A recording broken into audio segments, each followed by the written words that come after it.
नमस्कार, भारत 24 देख रहे हैं आप और आपके साथ हूं मैं आयुषी शेखावत। बुलेटिन की शुरुआत करेंगे इस वक्त की बड़ी खबर के साथ। चुनाव आयोग में नियुक्तियों पर सुप्रीम कोर्ट का फैसला। सीईसी ईसी चयन का एक पैनल तैयार किया जाएगा। बता दें, पीएम नरेंद्र मोदी लोकसभा में नेता प्रतिपक्ष और सीजेआई शामिल होंगे। संसद में कानून लाने तक बना रहेगा पैनल। सुप्रीम कोर्ट की 5 जजों की संविधान पीठ का फैसला है। बता दें, चुनाव आयोग को लेकर सुप्रीम कोर्ट ने जताई है असहमति। पीएम, नेता प्रतिपक्ष, सीजेआई की कमेटी चयन करे, सुप्रीम कोर्ट द्वारा यह कहा गया। साथ ही बता दें, चुनाव आयोग के गठन का काम कमेटी को करना चाहिए। सीबीआई निदेशक की तर्ज पर सीईसी की नियुक्ति हो, सुप्रीम कोर्ट द्वारा यह कहा गया है। बड़ी जानकारी यहां पर आप तक पहुंचा रहे इस वक्त की बड़ी खबर। बता दें, चुनाव आयोग में नियुक्तियों पर सुप्रीम कोर्ट का फैसला।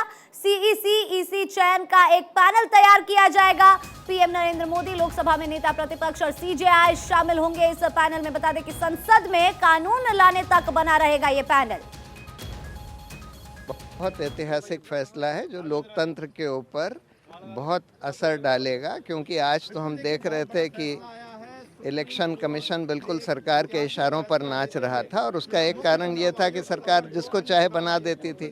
ये अरुण गोयल को भी इसी तरह से बना दिया गया। जब हमारी पिटीशन पेंडिंग थी, सुनवाई शुरू हो गई थी, एक ही दिन में उसको ले आकर सेक्रेटरी से इलेक्शन कमिश्नर अपॉइंट। तो देखिए, बड़ी जानकारी यहां पर आप तक पहुंचा रहे। सुप्रीम कोर्ट की एक संविधान पीठ ने आदेश दिया है कि चुनाव आयुक्तों की नियुक्ति भारत के राष्ट्रपति द्वारा प्रधानमंत्री और लोकसभा में विपक्ष के नेता और भारत के मुख्य न्यायाधीश की एक समिति की सलाह पर की जाएगी। Justice KM. जोसेफ ने यह फैसला पढ़ते हुए कहा कि इस प्रथा को तब तक लागू किया जाएगा जब तक कि संसद द्वारा इस संबंध में एक कानून नहीं बनाया जाता है। Justice KM. जोसेफ, बता दें कि justice Ajay Rastogi, justice Aniruddha Bose, justice Hrishikesh Roy और जस्टिस सीटी रवि कुमार की एक संविधान पीठ भारत के चुनाव आयोग के सदस्यों की नियुक्ति की प्रक्रिया में सुधार की सिफारिश करने वाली याचिकाओं का एक बैच तय कर रही थी। इसी खबर पर ज्यादा जानकारी के साथ डॉक्टर मोहम्मद अमीन, जो कि पूर्व जॉइंट सेक्रेटरी है इसी, वो हमारे साथ जुड़ चुके हैं। साथ ही कंसल्टिंग एडिटर अमित मिश्रा भी हमारे साथ जुड़ चुके हैं। काफी बड़ा ये सुप्रीम कोर्ट द्वारा बयान दिया गया है, काफी बड़ी ये जानकारी सामने आई है। अमीन जी, देखिए, जहाँ तक सवाल है सुप्रीम कोर्ट का, उसका हर कोई आदर करता है और इलेक्शन कमीशन भी उसका आदर करता है। और कभी भी कोई मसले होते हैं तो वो वहाँ पर जाके निर्णय होता है उनका। तो जहाँ तक सवाल है, सुप्रीम कोर्ट ने फ़ाइल मांगी थी इलेक्शन कमीशन लास्ट जो हमारे नियुक्त हुई गोयल साहब की, वो फ़ाइल उनको भेज दी गई थी सुप्रीम कोर्ट को। लेकिन मैं ये कहना चाहूँगा इस मामले में कि इलेक्शन कमीशन के नियुक्ति पर कोई उन्होंने टिप्पणी नहीं की है कि ये सही था या गलत था। जो भी था सही था, नंबर 1। नंबर 2, आगे आने वाले जो हमारे आयुक्त होंगे उनकी नियुक्ति के लिए और चीफ इलेक्शन कमिश्नर की नियुक्ति के लिए ये एक प्रथा बन जाएगी कि ये जो चुनाव होगा ये उसी तरह होगा जैसे सीबीआई का होता है। तो उसमें भी हमारे मुख्य चुनाव आयुक्त की जो नियुक्ति होगी उसमें भी ये आएगा निर्णय कि अपोजिशन के लीडर और सुप्रीम कोर्ट के चीफ जस्टिस और अन्य प्रधानमंत्री भी उसमें सम्मिलित होंगे। और उसका जो ज्वाइंट फैसला होगा, उस हर आदमी एक दूसरे की फ़ाइल देखेगा, उसमें क्या उसके ऊपर नेगेटिव पॉजिटिव हैं, वो सब देखने के बाद एक अच्छी छवि इलेक्शन कमीशन की बनेगी। मैं समझता हूँ कि इससे एक वक़ार और इज़्ज़त और बढ़ जाएगी इलेक्शन कमीशन की पब्लिक की निगाह में। जबकि अभी तक ये कहा जाता रहा, पब्लिक को ही समझाता जाता रहा हर तरीक़े से। मैंने अभी ये भी कहा कि हमेशा ही कहा गया कि इलेक्शन कमीशन बेईमानी कराता है, लेकिन ऐसा कभी नहीं था और न कभी ऐसा कोई पाया गया। लेकिन फिर भी अभी स्थिति साफ हो गई है कि इसमें जो आयुक्त की नियुक्ति होगी उसमें पूरा दखल हमारे सुप्रीम कोर्ट का भी होगा, प्रधानमंत्री का भी होगा और अपोजिशन लीडर का भी होगा। तो अब किसी को उंगली उठाने की मैं समझता हूँ अमित जी बिल्कुल ही गुंजाइश अब नहीं रह गई है। जी बिल्कुल। अमीन जी, बने रहिएगा आप हमारे साथ। अमित जी, आपसे समझना चाहूंगी, क्योंकि यहाँ पर पैनल की भी बात हुई है, संसद में कानून लागू होने तक ये पैनल बना रहेगा। बिल्कुल। देखिए, सबसे बड़ी बात है आयुषी कि अब तक जो प्रक्रिया रही है वो प्रक्रिया क्या है वो हमें समझनी चाहिए। 2 आयुक्त होते हैं, चुनाव आयुक्त, और एक मुख्य चुनाव आयुक्त होते हैं। हाँ, और उन मुख्य चुनाव आयुक्त को राष्ट्रपति उनके जो विधिवत उनकी कार्यप्रणाली पर मुहर लगती है उसके अनुमोदन उनका करती है। हालांकि प्रधानमंत्री सक्षम है, प्रधानमंत्री ही चुनते हैं उनको। ये सवाल जो उठा, ये सवाल इसलिए उठा कि प्रधानमंत्री क्या ऐसे व्यक्ति को चुनाव आयुक्त, मुख्य चुनाव आयुक्त के पद पर ले जा रहे हैं जो किसी राजनीतिक भावना से के तहत काम कर रहा हो, प्रेरित हो। तो ये चीज़ सवाल जब उठ गया तो उस सवाल का जवाब सुप्रीम कोर्ट ने बहुत अच्छा दिया है। और जस्टिस के.एम. जोसेफ जो हैं, अभी लगातार आपने देखा होगा पिछले दिनों भी जब शहरों के नाम बदलने पर उनकी प्रतिक्रिया आई तो काफ़ी दिलचस्प थी। उन्होंने कहा कि मैं एक ईसाई हूँ और मैं जानता हूँ कि हिंदू धर्म कितना खुला होता है। तो ये एक जस्टिस की तरफ से इस तरह की बातें सामने आना अपने आप में पर्याप्त है कि न्याय व्यवस्था जो है और न्यायिक प्रक्रिया जो है और न्यायाधीश जो हैं वो कितने उच्च स्तर पर जाकर बैठे हैं, तभी इस प्रक्रिया और इस ऐसे न्यायाधीशों का सम्मान हो रहा है। अब जो चीज़ आई है सामने, जस्टिस के.एम. जोसेफ ने जो साफ तौर पर बहुत ही क्लियर कट फैसला दिया है आयुषी, उसमें साफ कहा है कि इस नियुक्ति में, मुख्य चुनाव आयुक्त की नियुक्ति में 3 लोग शामिल होंगे, प्रधानमंत्री, लीडर ऑफ अपोजिशन और मुख्य चीफ जस्टिस ऑफ इंडिया। तो ये अब जाकर वो एक कोलेजियम सिस्टम की तरह बन गया, जो जैसे सीबीआई की डायरेक्टर की नियुक्ति होती है।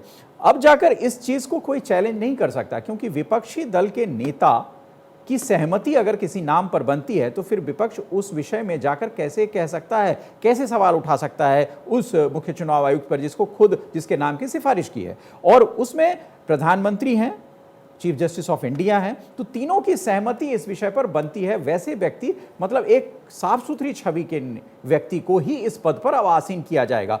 दूसरी महत्वपूर्ण बात यह भी है कि जिस तरह के आरोप पिछले दिनों चुनाव आयुक्त पर लगे, अब उससे ये फैसला बचाने का काम करेगा। यानी जो भी लोग इसके दायरे में आएंगे, और जब तक संसद इस विषय में कोई कानून नहीं बनाती तब तक जो सुप्रीम कोर्ट का फैसला है आयुषी, वही लागू रहेगा। ये अपने आप में ऐसा फैसला है जो नज़ीर बनेगा। और अगर मान लीजिए संसद में सरकार बहुमत में है और इस फैसले में कुछ उलटफेर करना चाहे तो भी नहीं हो सकता। इस फैसले में सरकार चाहे तो लार्जर बेंच के पास जा सकती है सुप्रीम कोर्ट की, क्योंकि ये 3 जज बेंच का फैसला है, तो लार्जर बेंच के पास वो अपील कर सकती है। लेकिन मुझे नहीं लगता, क्योंकि ये पर्याप्त फैसला है और इस पर्याप्त फैसले को सभी राजनीतिक दल को उसका सम्मान करना चाहिए, ताकि इस विषय में आगे कभी कोई टिप्पणी ना हो पाए।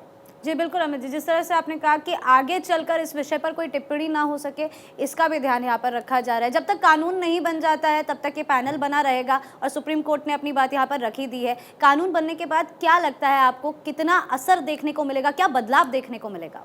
बिल्कुल आयुषी, ये एक पूरा ट्रांसपेरेंट चीज़ हो जाएगी, जैसे आईना होता है। अगर आप सीबीआई डायरेक्टर की नियुक्ति जिस तरह से होती है, जिसमें नेता प्रतिपक्ष अपनी बात रखते हैं, कभी कभी आपने देखा होगा कि नेता प्रतिपक्ष वॉकआउट भी करते हैं उस मीटिंग से, हमने पिछले दिनों उसका उदाहरण भी देखा। तो लेकिन वहाँ सीजीआई और प्रधानमंत्री की सहमति उस व्यक्ति के नाम पर होती है जो डायरेक्टर सीबीआई होते हैं। तो कम से कम 3 व्यक्ति में 2 व्यक्ति की सलाह जरूरी है। वैसे अमूमन जो सीईसी हैं उनके पद को लेकर साफ तौर पर मुझे जो लगता है कि राजनीतिक टिप्पणी तभी खत्म हो सकती है जब नेता प्रतिपक्ष यानी विपक्षी दल के नेता की सहमति उस नाम पर हो जिसको सरकार नियुक्त करना चाहती है सीईसी। तो फिर कहीं कोई गुंजाइश नहीं रहती। और ये जो फैसला जस्टिस के.एम. जोसेफ और 2 अन्य जजों की तरफ से दिया गया है वो इस बारे में बहुत साफ है, बहुत साफगोई से यह फैसला कहता है कि अब इस पर राजनीति नहीं, यानी जो भी व्यक्ति इस पद के लायक समझे जाएं, इस पद के मुफीद हो, उनके नाम पर सहमति तीनों की हो, और तब जाकर कोई भी पॉलिटिकल पार्टी यह कह सकती है कि हां, हमारे विपक्ष की तरफ से भी इस नाम पे सहमति थी। क्योंकि विपक्ष के नेता जो होते हैं वो सारे विपक्षी दलों के नेता माने जाते हैं सदन में, तो उनका रहना, उनकी सहमति इस बात के लिए बहुत ज्यादा पर्याप्त होगी कि आखिरकार इस विषय में जो राजनीति पहले हुई है, जैसे नियुक्तियों पर सवाल उठे हैं और जैसे ये कहा गया कि सरकार के इशारे पर सीईसी काम कर रहे हैं, चुनाव आयोग काम कर रहा है, ये आरोप लगा और उस आरोप से बचने के लिए ये एक बड़ा फैसला माना जाएगा आयुषी, ताकि कहीं भी अब गुंजाइश न रह पाए। विपक्ष संतुष्ट हो जाएगा। जी हाँ, बिल्कुल अमित जी, मैं आपसे यही पूछना चाह रही थी, जिस तरह से अमित जी ने ट्रांसपेरेंसी की बात कही, आपकी क्या राय है? जी आपसे पूछा अमीन जी, ट्रांसपेरेंसी के ऊपर जो बदलाव हम देख रहे हैं कि कानून लागू होने के बाद, कानून बनने के बाद जो बदलाव देखने को मिलेगा उसमें जो ट्रांसपेरेंसी दिखाई देगी, उस पर आपकी क्या राय? देखिए, मैं आपको पहले भी कह रहा था और उससे पहले मैंने कई डिबेट्स पे कहा है कि इलेक्शन कमीशन हमेशा निष्पक्ष रहा है, संवैधानिक संस्था है, और अब ये आदेश आने के बाद जो नियुक्तियाँ होंगी उसमें अब कोई भी टिप्पणी नहीं कर सकता अपोजिशन का, और उसको संतुष्टि मिलेगी, है मिश्रा जी मैं कह रहा था, तो उसमें उनको संतुष्टि रहेगी और वो संतुष्ट महसूस करेंगे अपोजिशन के जितने लीडर्स होंगे, और उनमें एक आस्था जागेगी अंदर से कि नहीं, जो फैसला है वो हमारे लीडर्स भी इसमें शामिल हैं, तो इसलिए कोई गलत फैसला नहीं हुआ है। क्योंकि नियुक्ति तो पहले भी अच्छी होती थी, मैंने आपको कहा ना, जो गोयल साहब की नियुक्ति हुई फाइल सुप्रीम कोर्ट ने मंगाई थी और उस कमिश्नर के अपॉइंटमेंट पे कोई आपत्ति नहीं दर्शाई है, ना ही उनकी कोई योग्यता के ऊपर कहा है, बल्कि ये आगे आने वाले जो हमारे इलेक्शन कमिश्नर्स होंगे और चीफ इलेक्शन कमिश्नर बनेंगे उनकी सिलेक्शन प्रक्रिया में इस तरह की बात डाल दी गई है, जिससे कि अब बिल्कुल ही निष्पक्ष लगेगा पब्लिक को, जो पब्लिक को अंधकार में रख के अपोजिशन इस तरह की पॉलिटिक्स करता था कि चुनाव आयोग जो है जो सरकार के पक्ष में काम कर रहा है।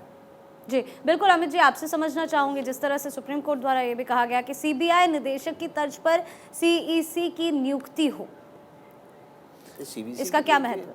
बिल्कुल, सीबीआई डायरेक्टर की जो नियुक्ति होती है, मैं वही आपको समझा रहा था आयुषी, कि सीबीआई डायरेक्टर भी जो पद पर आसीन व्यक्ति होते हैं, पहले उनके लिए भी कई एक ऐसी टिप्पणियां आई, और आपने देखा होगा पूर्व में सीबीआई डायरेक्टर की जिस तरह से रात में लड़ाई हुई, बदले गए, ये तमाम चीज़ें हुई है हमारे, और वो मामला कोर्ट में गया, उसमें भी ये चीज़ साफ थी कि उस विषय पर, उस नाम पर क्या सहमति थी, क्या सहमति नहीं थी। और वहाँ पर मैं बताऊँ आपको, अधीर रंजन चौधरी को शामिल होना था, उन्होंने उस पैनल और उसमें जाने से मना किया था, वॉकआउट किया था। तो कुल मिलाकर विपक्ष, कभी कभी ऐसा होता है कि किसी नाम पर सहमत नहीं हो सकता है, लेकिन ये जो फैसला है, खासतौर से मुख्य चुनाव आयुक्त के चुनने का फैसला, ये अपने आप में बहुत बड़ा फैसला है। इसलिए बड़ा फैसला है कि राजनीति से इतर ये अब नियुक्ति होगी। अब जो भी नियुक्ति होगी, जिस नियुक्ति पर, जिस नाम पर देश के राष्ट्रपति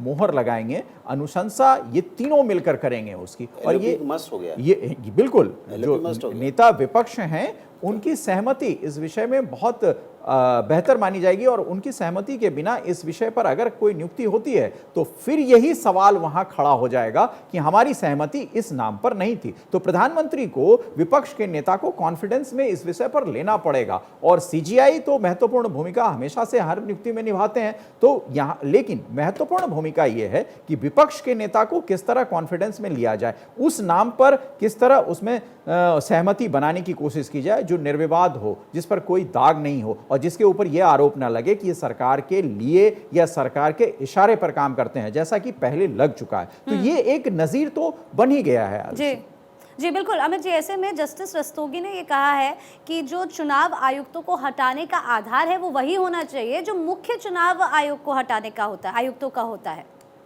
बिल्कुल, और इस विषय पर अमित साहब ज़्यादा बेहतर बताएंगे कि जो मुख्य चुनाव आयुक्त को हटाने का आधार है वही चुनाव आयोग के आयुक्तों को हटाने का आधार बने। ये भी बड़ी टिप्पणी है माननीय न्यायाधीश की।